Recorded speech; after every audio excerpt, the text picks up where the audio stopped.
You know, what if you could basically grasp a whole language with just 850 words? Sounds a little crazy, right? But it's actually a real thing. And our whole journey into this idea, it all starts with just one single, kind of ordinary word. And here it is.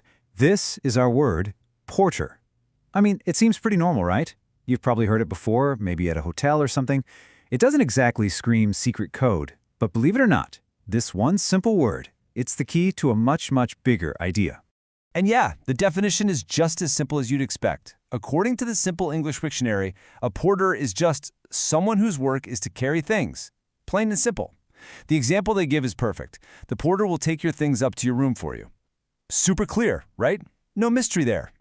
Okay, so if the word is so simple and the meaning is so simple, then why are we even talking about it? What is the big deal here? Well, it turns out hidden away on its dictionary page, there's this one little clue. A clue that points to something way bigger. And this is it. This is the clue right from the source. It says, porter is on the basic English 850 list. Whoa. Okay, so all of a sudden our simple little word is part of some kind of exclusive club. So what is this list and why in the world is the word porter on it? All right, this is where we get into the really interesting stuff. We're going to crack the code of BE 850, the secret list. Because, this isn't just some random list of words somebody threw together. No, this is a whole engineered system. So let's just start with that number, 850. That's it. That's the grand total, the number of words you'd need to know to communicate in what's called basic English.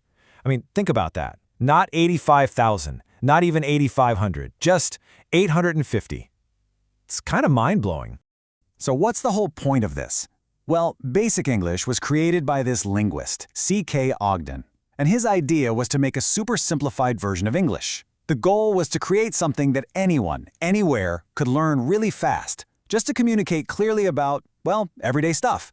It's like taking the entire English language and stripping it down to its absolute most essential parts. Okay, let's circle back to our original word, porter, because it's the perfect example to help us figure out the logic here. I mean, how does a word even get on this super exclusive list? What makes it so special? It turns out that dictionary entry we saw has all the clues. So if we look a little closer, we can see how Wiktionary breaks it down. First, obviously it's on the BE 550 list. We know that. Then it's a noun, and it's countable. You can have one porter, two porters. But here's the really important part. Its subject is people, and that's the key. Every single word on this list was picked because it stands for some fundamental, basic idea, like people or things or actions. And this really gets us to the big why of it all. I mean, why would you go to all this trouble to create a language with so few words? What's the point of that? Well, the goal wasn't actually to limit what people could say, it was the opposite. It was to make sure more people could understand each other, no matter what language they spoke. This is the perfect way to see it in action. Just look at the difference. On the left, you've got your standard English. The porter will transport your baggage to your accommodations. Okay? Uses some big words, right? Transport, baggage, accommodations. Now look at the right. The basic English version is just, the porter will take your things up to your room for you. It means the exact same thing, but it uses way simpler, more direct words.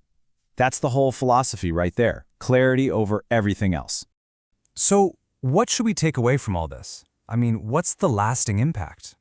Well, okay, basic English itself never really became this big universal language.